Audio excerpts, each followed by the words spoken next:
In this very lesson, we shall be looking at what? Approximation under binomial theorem. Approximation. Now, the binomial theorem here can be used to approximate numbers to any exponent. So, when you have the number such as 1.01 all raised to the power 3, the binomial theorem can be used to find the value of this very number. In other words, the binomial theorem can be used to evaluate this particular number. Now remember, when we talk about binomial, we are referring to what? Two terms being connected with the addition or the subtraction sign. So before we can use the binomial theorem to find the value of this very number, then we have to express this as a sum of what? Two numbers, so that we can have the first term and then the second term. So with this, we can have 1 plus 0.01 all raised to the power what? 3. Now you all agree with me that when we sum these two numbers, it is given as this. So this is the same as that. Now in expressing this number as a sum of two numbers, there are two things that you have to take note of that. The first thing is that the first number must be what? A natural number. And then the second number must be a decimal fraction. So you can see that this one is a natural number and this is what? A decimal fraction. Now let's look at this example also. When you have, let's say, root of 2.02, let's say 2.002. Now we want to use the binomial theorem to find the value of this number. So you agree with me that the root sign is the same as what? A power of half. So this can be written as 2.002 raised to the power of half. So this is the same as that. You want to use the binomial theorem for this. In that case, we have to express this as a sum of two numbers where we can have the first term and then the second term. So we can write this as 2 plus 0.002 all raised to the power half. So the sum of these will give us this, and this is the same as what? The radical sign. So this is the same as this. Now that we have this becomes our first term, which is A, and this becomes our second term, which is what? B, all raised to the power half.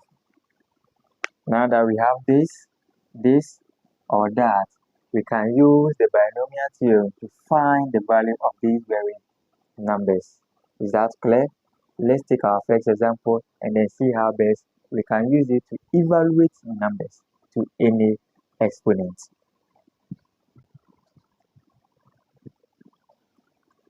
So we have our first example. We are to evaluate this number using the binomial theorem, and we are to leave our answer in 4 decimal places. So we want to find the value of this using the binomial theorem. So as I said earlier on,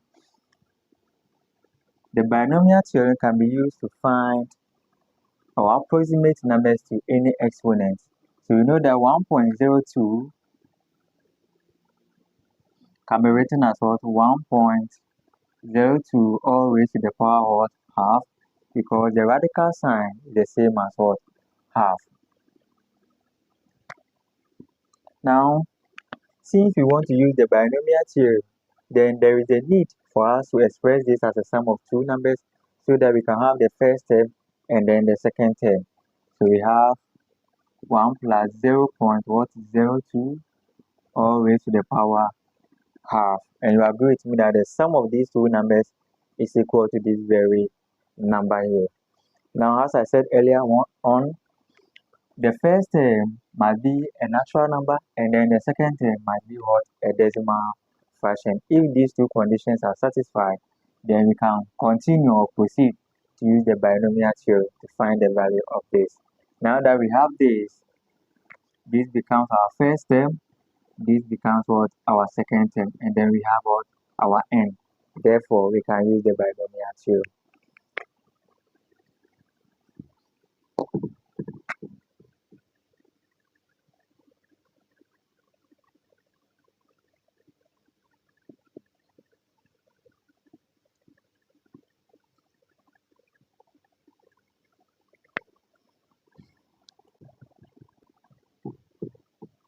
So we have our first term to be 1 and then our second term to be what? 0.02. Since the first term is 1, then the formula that we are going to use is the binomial theorem for rational index where the first term is what? 1. So with that, we are going to use this particular formula.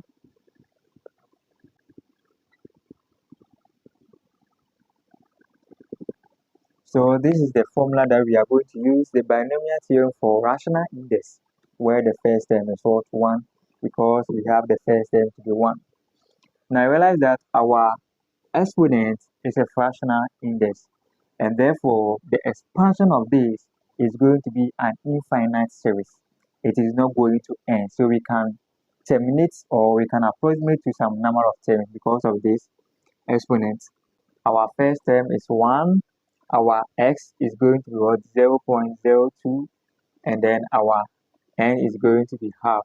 We are just going to substitute these parameters into the formula and then we do our algebra. So we are going to have 1 plus 0.02 raised to the power half. So we have 1, our n is what? Half, so we have 1 over 2. Our x is what? 0.02. And then we have our n is what? Half. And then we have minus 1 give us minus half.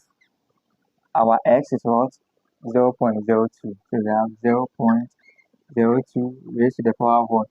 2. As I said, it is an infinite series of terms, so we can end at this very part. So this is going to give us 1. When you multiply this, you are going to get 0.01. And then, sorry, this is all over what? This is over 2 factorial, sorry. So 2 factorial. So this and that will give us minus 1 over 4. All over what? 2 factorial, which is the same as what? 2. And then we have this number 0.0000 and then 4. So let's do some simplifications. This is going to give us 1, 0.01, and then the whole of this is going to give us 0.0000. So when we sum all of this is just calculator work. When you sum them, you are going to get 0.00995, as easy as ABCD. Therefore, the value for this number is 0.00995. You can always cross-check it with your calculator by punching root of 1.02 and it's going to give you something of this nature. Let's take our next example.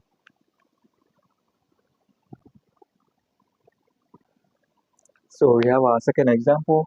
We have to evaluate this number using the binomial theorem. We have to leave our answer in 4 decimal places. So we have 2.01 raised to the power negative 3. So we want to use the binomial theorem to find the value of this very number. In that case, we have to express this as a sum of 2 numbers so that we can have the first term and then the second term. So you agree with me that 2.01 can be written as 2 plus what? 0.01 exponent negative 3. So that this becomes our first term A, this becomes our x or b, and then we have our exponent. Nowadays, we can use this binomial theorem where the first term is not 1. So looking at this formula, a plus b raised to the power n. So you can use this formula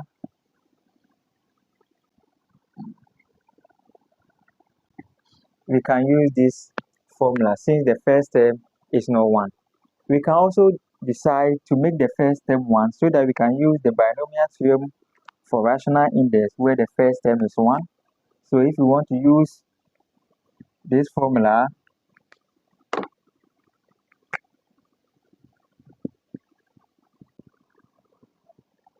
now if we want to use this formula, then we have to massage this expression so that we can have the first term to be 1. So we want to use this formula. This is okay, but we want to use this one. So we know that in our previous lesson, I said that when you have, let's say, a plus b all raised to the power n, and then we want to make the first term to be 1, we are having a exponent n 1 plus what? B all over A raised to the power n. So realize that our first term has become 1. The same thing applies to this. We want to make the first term 1. So we are going to have 2 raised to the power negative what? 3. 1 plus what? All over 2 raised to the power negative 3. Now since the first term is 1, we can apply this particular formula. I guess you are following. So now we have 1 plus 0.005 raised to the power negative 3.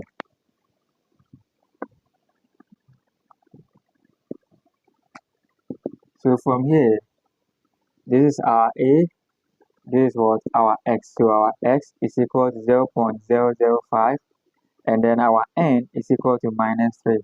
So the rest is substitution. So we are going to substitute it in this well formula. So we have 2 raised to the power negative 3 and then we have 1. Our N is what? Minus 3. So we have minus 3. Our X is what? 0.05. 0.005. And then we have our N is still minus 3. And then we have this is going to give us minus 4 all over 2 factorial. Our X is what? 0.005. 0.005 raised to the power what? 2.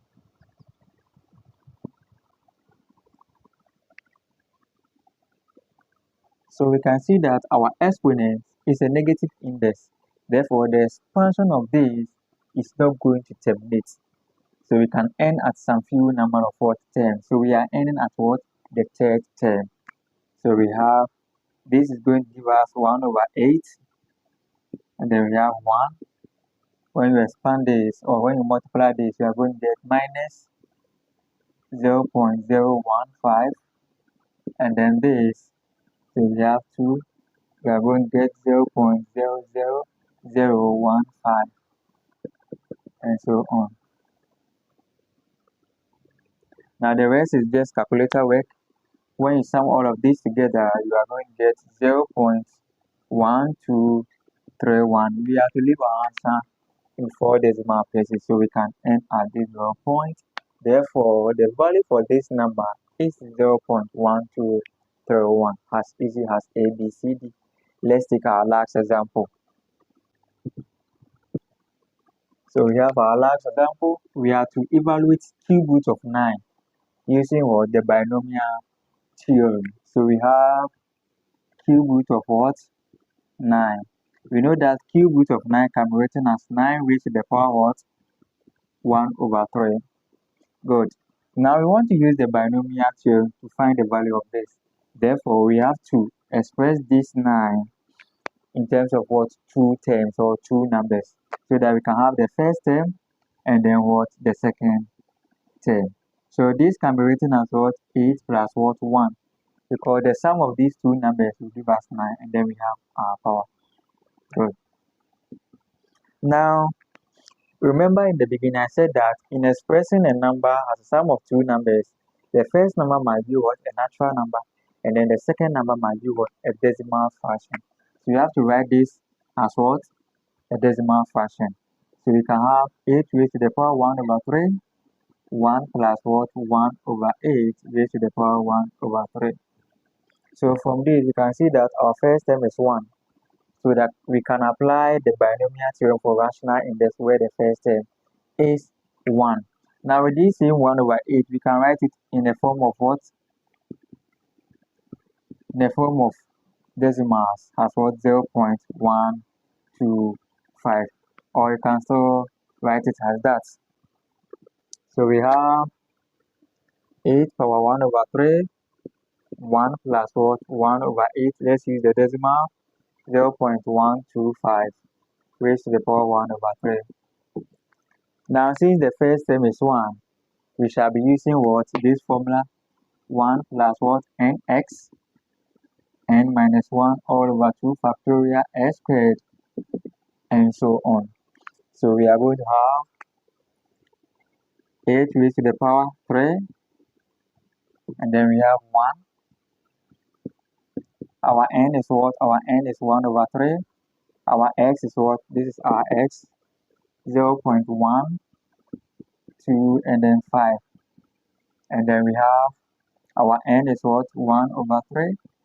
So 1 over 3 minus 1 all over what? 2 factorial. And then we have our x is what? 0.125 raised to the power what? 2. Remember that the power is a fractional index. Therefore, the expansion of this is going to be an infinite series, and therefore it will never terminate. So we can end at anywhere. So we have 8 for 1 over 3. We have 1 plus. When you multiply this, you are going to get 1 over 24. When you multiply the whole of this, you are going to get 1 over 576, and so on. So when we sum the whole of this using your calculator, you are going to get 2.0798, and then we have some more, but we have to leave our answer in 4 decimal places. So this is the approximated value for this very number. This brings us to the end of today's lesson. See you tomorrow. Bye bye.